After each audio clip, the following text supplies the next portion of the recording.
नमस्कार विद्यार्थी मित्रांनो, संपूर्ण महाराष्ट्रातील विद्यार्थ्यांना नेहमी भेडसावणारा प्रश्न तो म्हणजे द्वितीय विभक्ती आणि चतुर्थी विभक्ती. पेपर कोणताही असू द्या, प्रत्येक पेपरला विभक्ती या घटकावरती प्रश्न विचारला जातो म्हणजे जातो. मग ते द्वितीय आणि चतुर्थी विभक्तीमधला नेमका फरक काय आहे, अगदी काही सेकंदामध्ये तुम्हाला ह्या संपूर्ण गोष्टी ओळखता येणार आहे. ओके, त्यासाठी आजचं लेक्चर घेऊन आलो आहे. नमस्कार, मी लक्ष्मण चौधरी. सर्वांचं लक्ष मराठी या ऑनलाईन प्लॅटफॉर्मवर सहर्ष स्वागत करतो. बघा, आता अतिशय सोप्या पद्धतीने या कन्सेप्ट क्लिअर करून घ्या. मी परिपूर्ण कंटेंट घेतलं आहे आणि परिपूर्ण कंटेंट घेऊन त्या ठिकाणी तुम्हाला त्यावरती प्रश्न कशा पद्धतीने विचारले आहेत ते सुद्धा घेतलेले आहेत. बघा, आता यामध्ये द्वितीय विभक्ती म्हटल्यानंतर फक्त काय लक्षात ठेवायचं, वाक्यातील क्रिया कशावर घडत असेल तर सर्वात महत्त्वाची गोष्ट एकच आहे की वाक्यामध्ये आलेलं जे काही कर्म असतं त्या कर्मावर घडत असेल, बरोबर ना, कशावर घडत असेल, कर्मावर, आणि त्यानंतर त्या नामाला सलाते, बरोबर ना, किंवा सलानाते अशा प्रकारची प्रत्यय जोडलेली असतील. आता सलाते म्हटल्यानंतर एक वचनमध्ये आणि त्यानंतर सलानाते म्हटल्यानंतर अनेक वचनमध्ये यापैकी एखादा प्रत्यय जर जोडलेला असेल तर त्याला मराठीमध्ये काय म्हटलं जातं, तर त्याला मराठीमध्ये म्हटलं जातं द्वितीय विभक्ती. आता मित्रांनो, द्वितीय विभक्तीचे प्रकार किती पडतात हेही तुम्हाला माहिती असणं गरजेचं आहे. तर द्वितीय विभक्तीचे प्रकार येतात, त्यामध्ये ह्या द्वितीय विभक्ती म्हटल्यानंतर तुम्हाला माहिती असावं द्वितीय विभक्तीचे प्रकार किती येतात. तर त्यामध्ये द्वितीय विभक्तीचे प्रकार पडतात दोन. सर्वात पहिला प्रकार येतो तो म्हणजे सप्रत्ययी द्वितीय. ओके, सप्रत्ययी द्वितीय अशा पद्धतीने तुम्हाला प्रश्न बऱ्याचदा विचारला जातो. आणि दुसरा जो प्रकार येतो मित्रांनो तो म्हणजे अप्रत्ययी द्वितीय.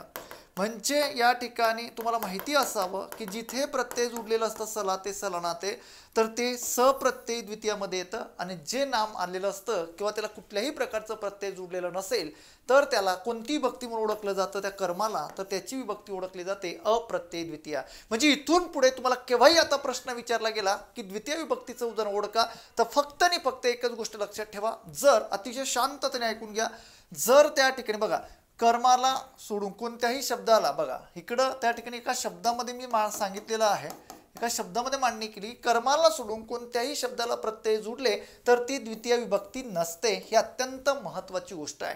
म्हणजे द्वितीय विभक्तीमध्ये येत असताना सर्वात महत्त्वाची गोष्ट की तिथे कर्म अत्यंत महत्त्वाचं असतं, कर्मालाच ही प्रत्यय जोडलेली असतात. काही कर्म अशी पण आलेली असतात की त्या कर्माला प्रत्यय जुळत नाही, समजला, त्या कर्माला प्रत्यय जुळत नाही, पण ते उदाहरण कशामध्ये येत असतं, द्वितीय विभक्तीमध्ये येत असतं.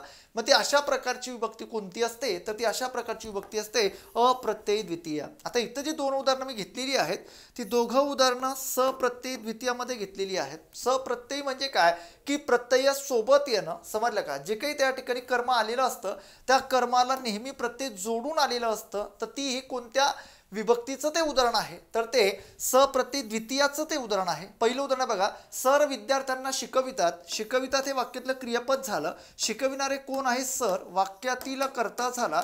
त्यानंतर शिकविण्याची प्रत्यक्ष क्रिया कोणावर घडते आहे, तर मित्रांनो विद्यार्थ्यांवर घडते, वाक्यातले कर्म झालं.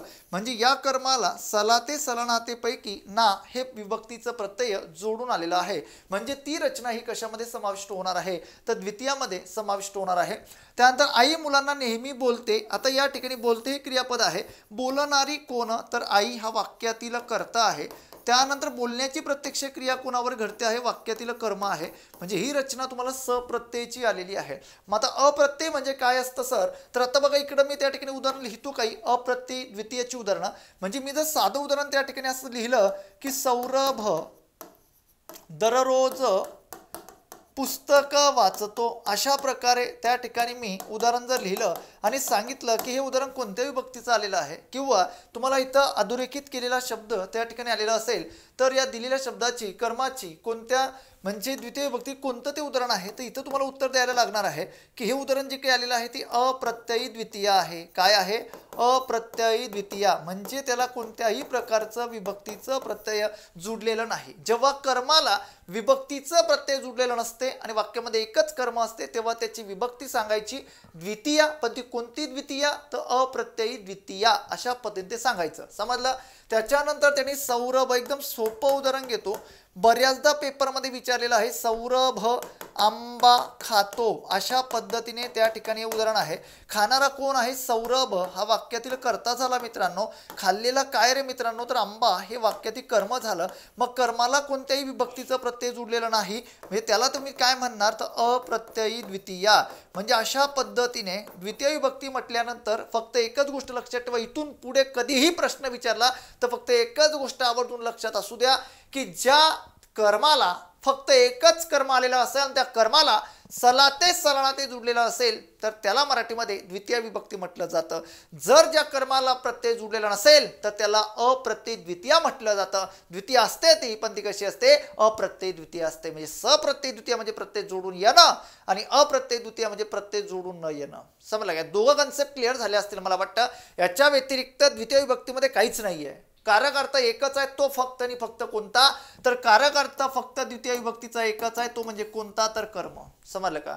म्हणजे अशा पद्धतीने या ठिकाणी आपल्याला या सर्वच्या सर्व गोष्टी उत्कृष्ट पद्धतीने क्लिअर करायच्या असतात. एकदम सोप्या भाषेत सांगतोय, जास्त आतमध्ये मी त्या ठिकाणी गेलेलो नाही. समजलं का? पण मात्र चतुर्थी विभक्ती मी त्या ठिकाणी डिटेल तुम्हाला सांगणार आहे. ओके. द्वितीय विभक्तीमध्ये कुठलेही उपपदार्थ समाविष्ट होत नाही. समजलं का?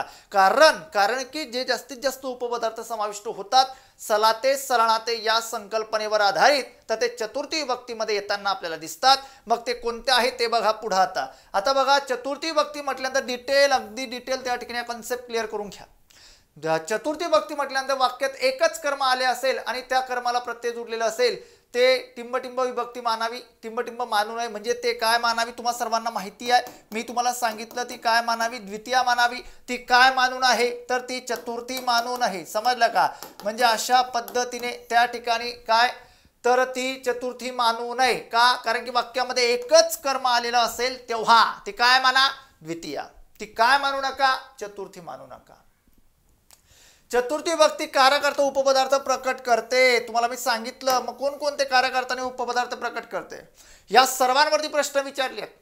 आता तुम्हाला माहिती असावं की चतुर्थी विभक्ती म्हटल्यानंतर आपल्याला एकच कारक अर्थ माहिती आहे, तो म्हणजे संप्रदान. मित्रांनो, त्याच्या पलीकडे जाऊन तुम्हाला प्रश्न विचारले जातात, त्यामध्ये तो कर्ता, त्यामध्ये तो करण, अधिकरण. संप्रदान हा मुख्य कारक अर्थ आहे.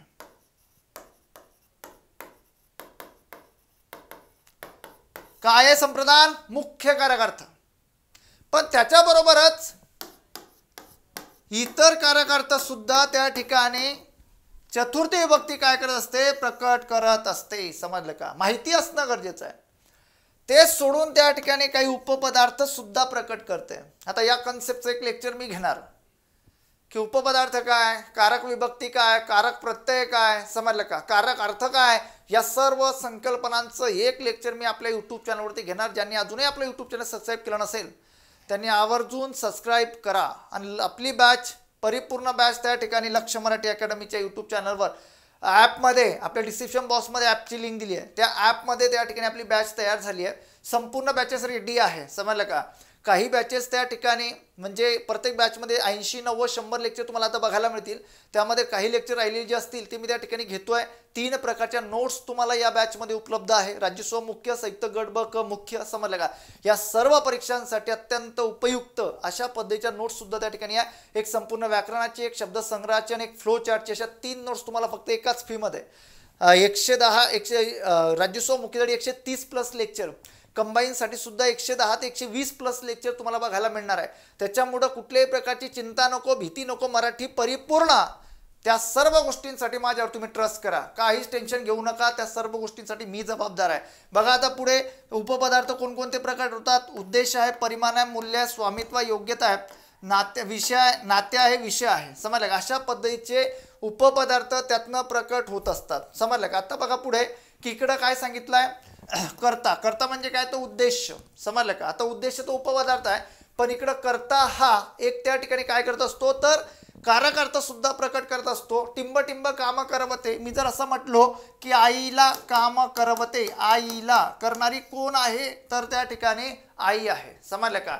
आईला काम करवते. बरोबर ना? इथं क्रियापद कोणतं आलेलं आहे? शक्यार्थक क्रियापद आहे. समजलं का?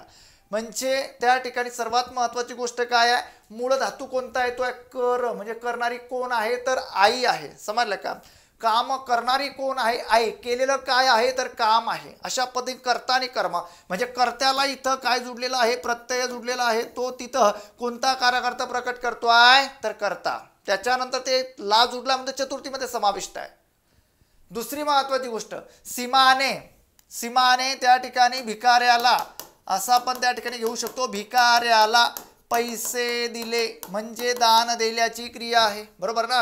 मग आता यामध्ये दोन गोष्टी महत्वाच्या, ते पुढे तुम्हाला मी सांगणार आहे. ओके, पुढे तुम्हाला मी ते सांगणार आहे की भिकाऱ्याला पैसे दिले. मग आता इथं काय दिले, तर पैसे. हे नेहमी त्या ठिकाणी कशामध्ये असतं, प्रथमेत असतं. कोणाला दिले, तर भिकाऱ्याला दिले. हे नेहमी चतुर्थीत असते. समजले का? अशा पद्धतीने इथं ला, सलाते, सलानाते अशा प्रकारचं प्रत्यय जोडून आलेलं असतं. याचं सविस्तर विश्लेषण मी पुढे देतो. समजलं का? टेन्शन घेऊ नका. पुढे बघा आता, भाऊ गावाला गेला म्हणजे अधिकरण म्हटल्यानंतर स्थळाचा, काळाचा उल्लेख जर होत असेल तर तिथं रचना कोणती येते, स्थळ, त्यानंतर वेळ आणि त्यानंतर काळ. ह्या तीन गोष्टी त्याच्यामध्ये समाविष्ट होतात. ती रचना ही कसली असते, तर ती रचना आलेली असते अधिकरण. ती रचना कसली असते, अधिकरण. त्याला सलाते, सलानाते जुडलेला आहे. म्हणून मित्रांनो तिथं काय आलेली आहे, तर चतुर्थी विभक्ती आलेली आहे. समजलं का? म्हणजे चतुर्थी विभक्तीमध्येही आकाराकर्ता प्रकट होत असतो. आतापर्यंत फक्त आपण अभ्यासलाय की सप्तमीमध्ये त्याचा समावेश होतो, पण चतुर्थीमध्येही होतो. Concept clear? ओके. त्यानंतर पुढे बघा, तो दररोज टिंब लटकून जातो तो रेल्वेस. सलाते, सलानाते, रेल्वेस म्हटल्यानंतर इथं आलेलं आहे साधन. समजलं का? म्हणून त्या ठिकाणी कर्णाने साधनाने क्रिया केली जाते आहे. तिच्या डोळ्याला धार लागली, डोळ्याला म्हणजे डोळ्यापासनं काय धार वेगळी झाली. अपादान. अपादान म्हणजे काय रे मित्रांनो, तो वियोग. काही जण म्हणतील सर हा कार्यकर्ता आम्ही पंचमीमध्ये अभ्यासलाय, सर हा कार्यकर्ता आम्ही तृतीयामध्ये अभ्यासलाय. मान्य आहे बाबा, हो, पण इतर कार्यकर्ता सुद्धा याच्यातनं समाविष्ट होत असतात आणि प्रकट होतात. म्हणून तर तुम्हाला सांगतो की आपलं यूट्यूब चॅनल सबस्क्राईब करा या सर्व कन्सेप्टसाठी. आपल्या नोट्स यूज करा, तुम्हाला मोफत देतो आपल्या नोट्स मराठीच्या. समजलं का? मला मेसेज करा. ओके, म्हणजे अशा पद्धतीने या सर्व कन्सेप्ट आपल्याला प्रॉपर क्लिअर करून घ्यायचे आहे. परिपूर्ण बदलत्या स्वरूपाचं व्याकरण शिकण्यासाठी आजच आपलं यूट्यूब चॅनल सबस्क्राईब करा आणि आजच आपलं ॲप डाउनलोड करा मित्रांनो. शाश्वती देतो. 2022च्या पेपरला एका आपल्या विद्यार्थ्याला 50 पैकी 49 प्रश्न त्याचे बरोबर आहेत. समजला? 2022च्या पेपरला PSI झाला तो. 2022च्या बॅचला होता तो आपल्याकडं. त्याला 50 पैकी 49 प्रश्न त्या ठिकाणी त्याचे बरोबर आहेत. समजलं का? तुम्हाला पुढच्या लेक्चरला मी त्या ठिकाणी ते कमेंट दाखवणार. त्यानंतर चतुर्थी विभक्ती उपपदार्थ कोणकोणते आहेत बघा. उपपदार्थ म्हणजे त्यातनं त्या दिलेल्या शब्दाच्या अर्थावरनं त्या शब्दाला ती प्रत्यय जुळून आलेली असतात. म्हणजे आता बघा, पहिलं उदाहरण काय, पेट्रोलसाठी लिटरला. बरं का? लिटरला. आता लिटर म्हटलं तर परिमाण आहे ना, म्हणून त्या ठिकाणी त्या शब्दाला सलाते, सलानाते अशा प्रकारचं प्रत्यय जुळतं. मग लिटरला 105 रुपये पडतात. हे झालं लिटर परिमाण. तलाठी पदासाठी 500 रुपयाला. रुपयाला. रुपयाला म्हटल्यानंतर हे 2 पुस्तकांचं मूल्य झालं. समजलं का? म्हणजे 2 पुस्तकं मिळतात, ते काय झालं, मूल्य झालं, मूल्य. त्यानंतर पुढे आहे मामाला मुलगी आहे. आता बरेच जण त्या ठिकाणी खुश होतील. बरोबर ना? मेरी शादी की बातें करो जिको अच्छा लगता है. अवघड आहे. समजलं का? आधी यशस्वी, आधी यश, त्याच्यानंतर बाकीच्या गोष्टी आहे. समजलं का? आधी फक्त आपण कशावरती काम केलं पाहिजे, आपल्या यशावरती काम केलं पाहिजे. आपलं जे टार्गेट, आपलं जे स्वप्न आहे ते पूर्ण केल्यासाठी आपण धावपळ केली पाहिजे. बरोबर ना? त्याच्यानंतर बाकीच्या गोष्टी आहे. त्याच्यानंतर बघा, आता मामाला मुलगी आहे, नाते, सलाते, सलानाते. त्यानंतर काकाला घर आहे. काकाला म्हणजे त्या ठिकाणी काकाच्या मालकीचं आहे. ओके, म्हणजे इथं येतोय स्वामित्व. त्या दिलेल्या शब्दाच्या रचनेवरनं ते अर्थ प्रकट होत असतात. त्याला म्हणतात उपपदार्थ. हे एकाच विभक्तीमध्ये येत नाही, तर ते अनेक विभक्तीमध्ये येताना आपल्याला दिसतात. येताना त्यामध्ये समाविष्ट होत असतात. अशा पद्धतीची कन्सेप्ट मित्रांनो इथे आपल्याला क्लिअर करायची आहे. हे आहे चतुर्थी विभक्तीचा उपपदार्थ. त्यात अजून काही उदाहरणं येतात बघा. तो लहानपणीच बापास मुकला म्हणजे बापापासनं तो निघून गेला, बापास वियोग झाला. इथं सुद्धा वियोग येतो, इथं सुद्धा दुरावा येतो. कारक अर्थामध्ये सुद्धा याचा समावेश होतो. कन्सेप्ट क्लिअर करा. मराठी व्याकरण शिकण्यासाठी सरांना भेटावे योग्यता आहे, सरांना भेटावे अशा पद्धतीने मराठी व्याकरण शिकण्यासाठी सरांना त्या ठिकाणी भेटावे अशा पद्धती या कन्सेप्ट इथं क्लिअर करायचे आपल्याला। त्यानंतर पुढे बघा की चतुर्थी विभक्ती दोन कर्म असतात, एक म्हणजे बघा प्रत्यक्ष, मी तुम्हाला सांगितलं की तुम्हाला पुढे सांगतो तर हा तो कन्सेप्ट आहे। चतुर्थी विभक्तीमध्ये किती कर्म असतात? दोन, एक कर्म जे असतं प्रत्यक्ष आणि दुसरं कर्म जे असतं ते अप्रत्यक्ष। याच्यापेक्षा अजून तुम्हाला जर कन्सेप्ट शिकायचे असतील तर त्या ठिकाणी आपली जी काही बॅच आहे त्या बॅचमध्ये परिपूर्ण कन्सेप्ट मी घेतलेले आहेत। प्रत्यक्ष कर्म काय असतं तर प्रत्यक्ष कर्म नेहमी वस्तुवाचक असतं। काय असतं? वस्तुवाचक। जर तुम्हाला ते प्रत्यक्ष कर्म ओळखायचं असेल तर तुम्ही क्रियापदाला काय ने प्रश्न विचारा, समजलं का? कशाला तर त्या क्रियापदाला, ओके, अशा पद्धतीने काय ने प्रश्न विचारा। अप्रत्यक्ष कर्म काय असतं रे मित्रांनो? तर अप्रत्यक्ष कर्म हे व्यक्तिवाचक असतं। कसं असतं? व्यक्तिवाचक। व्यक्तिवाचक कर्म जर तुम्हाला ओळखायचं असेल वाक्यातील तर तुम्ही क्रियापदाला कोणाला ने प्रश्न विचारा, कुणाला? क्रियापदाला। प्रत्यक्ष कर्माला टिंबटिंब म्हणतात, मी तुम्हाला सांगितलं, त्याला वस्तुवाचक म्हणतात, पुन्हा सांगतो। आणि अप्रत्यक्ष कर्माला काय म्हणतात तर व्यक्तिवाचक म्हणतात। आता या ठिकाणी जर आपण लक्षात घेतलं तर प्रत्यक्ष कर्माला वस्तुवाचक म्हणतात। वस्तुवाचक कर्म नेहमी प्रथमेत असतं आणि जे व्यक्तिवाचक कर्म असतं ते नेहमी चतुर्थीत असतं। अशा पद्धतीने प्रथमेत असतं आणि चतुर्थीत असतं। या दोन गोष्टी आपल्या क्लिअर झाल्या पाहिजे की इकडं जर त्या ठिकाणी वस्तुवाचक म्हटल्यानंतर ते प्रथमेत असतं आणि त्याच्यानंतर व्यक्तिवाचक वस्तुवाचक म्हटलं तर प्रथमेत आणि व्यक्तिवाचक म्हटलं तर चतुर्थीत। या कन्सेप्ट प्रॉपर पद्धतीने क्लिअर आहे। मग याला त्या ठिकाणी जाणारा अशा प्रकारचा शब्दप्रयोग व्याकरणामध्ये आहे आणि याला घेणारा म्हणजे तुम्ही असं जरी लक्षात ठेवलं की जो घेणारा असतो तो नेहमी चतुर्थीत असतो आणि जो जाणारा असतो नेहमी प्रथमेत असतो। मित्रांनो लक्षात ठेवा, ह्या त्या कन्सेप्ट आहे। याला म्हणतात चतुर्थी विभक्ती। कर्म आहे पण किती कर्म आहेत? दोन। मग दोन कर्मांमध्ये रचना कशी असते तेही लक्षात घ्या। जे वस्तुवाचक असतं प्रत्यक्ष ते नेहमी प्रथमेत असतं, जे व्यक्तिवाचक असतं ते नेहमी चतुर्थीत असतं। हा तो कन्सेप्ट आहे, समजलं का? म्हणजे अशा पद्धतीने दोन कर्म चतुर्थी विभक्तीमध्ये येतात। काही उदाहरणांची रचना आता इथं बघा, मी चित्र स्वरूपामध्ये हा कन्सेप्ट प्रॉपर पद्धतीने तुमच्या समोर मांडणार आहे। एका फोटोमध्ये दिसतंय की इकडं त्या ठिकाणी काही चोर त्या ठिकाणी पुढे पडतात, त्यांच्या मागे पोलीस पडताय।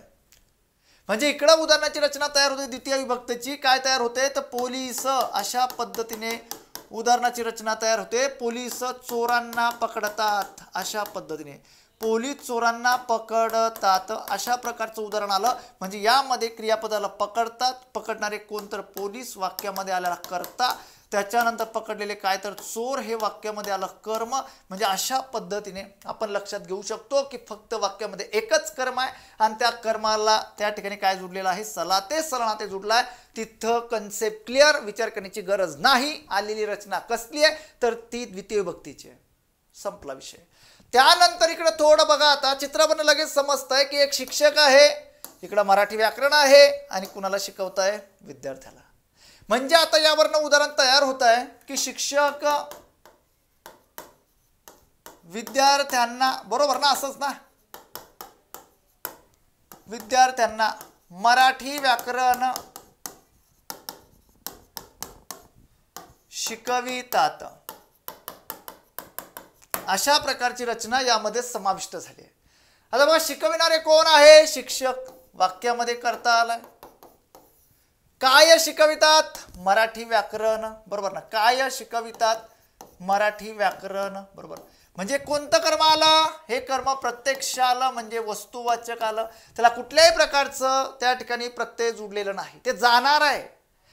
प्रत्यक्ष कर्म त्या ठिकाणी ते आलं। त्यानंतर कोणाला शिकवितात? विद्यार्थ्यांना, हे अप्रत्यक्ष कर्म आलं। अप्रत्यक्ष कर्म म्हणजे या ठिकाणी ते नेहमी चतुर्थीत असते, मी तुम्हाला सांगितलं। म्हणजे दोन कर्म जर असतील तर अशा प्रकारची रचना असते। या चित्रावरच या सर्वच्या सर्व कन्सेप्ट आपल्याला क्लिअर होत आहेत की शिक्षक आहे, विद्यार्थी आणि मराठी व्याकरण आहे, बरोबर ना? अशा पद्धतीने द्वितीय आणि चतुर्थी मधला फरक अगदी सोप्या भाषेमध्ये तुमच्या समोर मांडतोय मित्रांनो। त्यानंतर पुढे बघा, अजून दोन चित्र मी इथं त्या ठिकाणी घेतलेली आहेत, बरोबर। आता यामध्ये बघा, गोकुळ अशा पद्धतीचं उदाहरण आहे। हा गोकुळ आहे, बरोबर. ती बैल तुम्हा सर्वांना दिसत आहेत की गोकुळ बैलास बांधतो, अशा प्रकारचं ते उदाहरण आहे. आता बांधणारा कोण आहे, गोकुळ बांधलेली काय आहे, बैल, म्हणजे वाक्यामध्ये हा कर्म आलेला आहे, बरोबर का. म्हणजे अशा पद्धतीने जर आपण लक्षात घेतलं तर हा गोकुळ आहे आणि तो काय करतोय तर बैलांना बांधतोय, म्हणजे गोकुळ बैलास बांधतो, अशा पद्धतीनं ते कोणत्या विभक्तीचं वाक्यामध्ये एकच कर्म आलेला आहे, काही विचार करण्याची गरज नाही, तर ते द्वितीय आहे, विषय संपला. त्यानंतर आता बघा इकडं पुढं, इकडं हा अफाट समुद्र दिसतो आहे, इकडं नदी दिसते आहे, म्हणजे यावरून तुम्ही उदाहरण तयार करू शकतात. नदी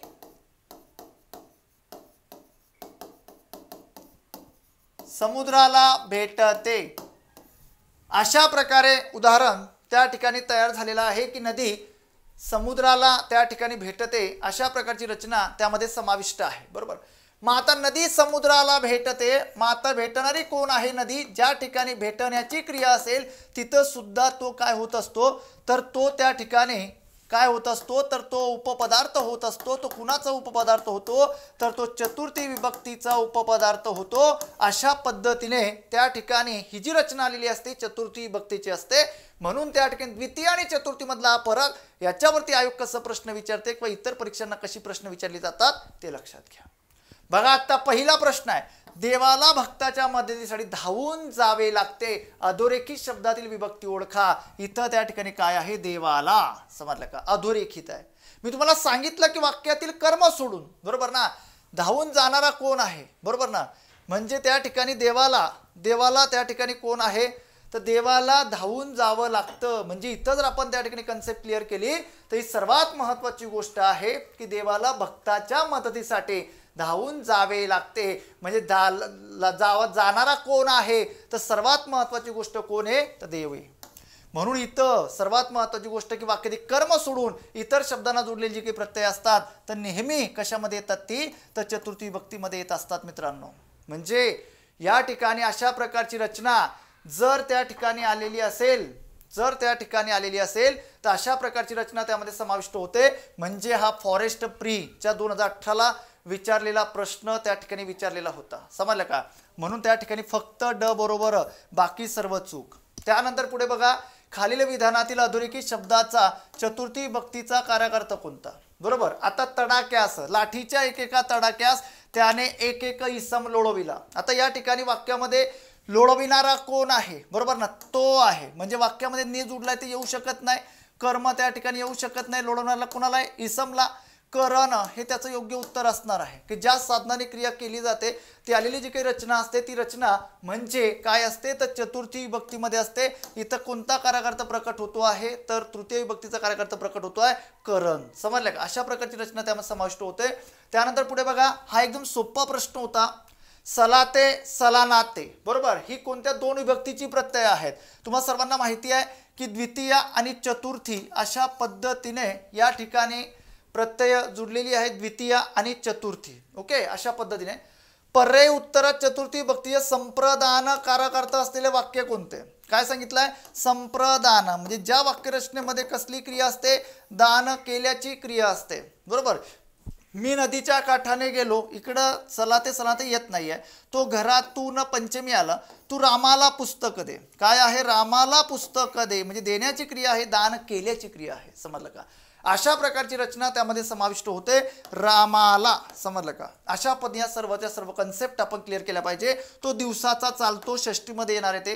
पहिलं उदाहरण जर आपण लक्षात घेतलं तर षष्टी आला, इकडे तृतीय आलाय, इकडे त्या ठिकाणी पंचमी आलेला आहे, इकडे त्या ठिकाणी षष्टी आलेला आहे. म्हणजे देण्याची क्रिया कितव्या उदाहरणामध्ये आहे, तर तिसऱ्या उदाहरणामध्ये आहे. म्हणून पर्याय क्रमांक 3 हे त्याचं योग्य उत्तर आहे. म्हणजे प्रश्न कशी विचारली जात आहेत, जो कन्सेप्ट आपण अभ्यासला त्यावरती या सर्वच्या सर्व गोष्टी अवलंबून आहे. त्यानंतर पुढचा प्रश्न बघा, आता खालील वाक्यातील अधोरेखित नामांची विभक्ती सांगा. आता प्रश्न काय आहे, मुलांना फुलासारखे जपावे, बरोबर. मुलांना फुलासारखे जपावे, म्हणजे आता इथं त्या ठिकाणी एकच गोष्ट कन्सेप्ट क्लिअर. आता इथं आपलं उदाहरण सोपं झालं, फक्त पर्याय एकच दिला, चतुर्थी, बाकी काही लक्षात घ्यायची गरज नाही. इथं द्वितीय जरी आला असता ना तरी काही फरक पडला नसता, कारण वाक्यामध्ये कर्म सोडून इतर शब्द कोणत्याही शब्दाला प्रत्यय जोडून येऊ दे, ते उदाहरण जे काही असतं ते नेहमी कुणाचं असतं, तर ती आलेली रचना जी असते नेहमी तर ती कुणाची असते, चतुर्थीची असते. मग मुलांना फुलासारखे जपावे, समजलं का. म्हणजे अशा प्रकारे या ठिकाणी वाक्यामध्ये आलेला जो काही कर्ता आहे तो कर्ता काय सांगितलेला आहे, अध्यारूत सांगितलेला आहे. म्हणजे त्याच्यामध्ये कर्ता स्पष्टपणे दिलेला नाही. जपणारे कोण आहे तर नाही, दिलेलं नाही. तर असं जर मी म्हटलं की आई वडिलांनी मुलांना फुलासारखे जपावे तर वाक्यामध्ये कर्ता आला असता आई वडील, पण इथं कर्ता अध्यारूत सांगितलेला आहे म्हणजे कर्ता नाही. म्हणून पर्याय क्रमांक 2 हे त्याचं योग्य उत्तर आहे. त्यानंतर 5 नंबरचा प्रश्न मित्रांनो बघा, खालील वाक्यात अधोरेखित नामाची विभक्ती ओळखा. 200 रुपयांना बघा ही छत्री मिळाली म्हणजे त्या छत्रीचं मूल्य किती झालं, 200 रुपये झालं. मी तुम्हाला सांगितलं की त्यामध्ये जी काही रचना आलेली असते तर त्यामध्ये येणारी रचना जी असते तर ती रचना त्या ठिकाणी त्याचं मूल्य ठरवत असते. म्हणजे हा एक उपपदार्थ यातनं काय होतो आहे, प्रकट होतोय. तो 2001 ला विचारलेला प्रश्न आहे. रुपयांना म्हणजे त्या ठिकाणी चतुर्थी द्वितीय जरी राहिलं असतं तरी ते उत्तर आलं नसतं, कारण ते परिमाण व्यक्त करत आहे, उपपदार्थ प्रकट करत आहे. त्यानंतर त्याला पपई आवडते, समजलं का. आता आवडणारी काय, पपई वाक्यामध्ये कर्ता आलाय. कर्त्याच्या आधी चतुर्थी भक्तीचा प्रत्यय जुडलाय, त्याला द्वितीय कधीच तुम्ही म्हणू शकत नाही, द्वितीय कधीच नाही, ते चतुर्थीमध्ये येणार आहे. कारण की ते काय प्रकट करते आहे, उपपदार्थ प्रकट करते आहे, विधानपूर्वक. समजलं का. कारण चतुर्थी भक्तीची प्रत्यय कर्त्याच्या आधी जर आलेली असतील आणि त्या शब्दाला जुडलेली असतील तर ती कशामध्ये समाविष्ट होतात, ती विधानपूर्वकामध्ये समाविष्ट होतात. म्हणून त्या ठिकाणी रचना त्यामध्ये समाविष्ट होते. त्यानंतर पुढचा प्रश्न आहे बघा, गुरुजी मुलांना शिकवितात, वाक्य ते अधोरेखित शब्दाची जात. गुरुजी मुलांना शिकवतात, अधोरेखित शब्दाची विभक्ती कोणती आहे. मुलांना म्हटल्यानंतर संपला विषय. इथं द्वितीय येणार आहे कारण वाक्यामध्ये एकच कर्म आहे. या सर्व कन्सेप्ट मित्रांनो अशा पद्धतीने मी क्लिअर करून दिल्या. अगदी शेवटचं उदाहरण आहे आता, मला मळमळते या वाक्यातील अधोरेखित शब्दाची विभक्ती मला, बरोबर. आता इकडे द्वितीय येणार का चतुर्थी येणार. सर्वात महत्वाची गोष्ट, वाक्यामध्ये एकच कर्म ती रचना द्वितीय. जर वाक्यामध्ये त्या ठिकाणी दोन कर्म किंवा कर्त्याच्या आधी कर्म सोडून जी शब्द आलेली असतात ती सर्व चतुर्थीमध्ये येतात.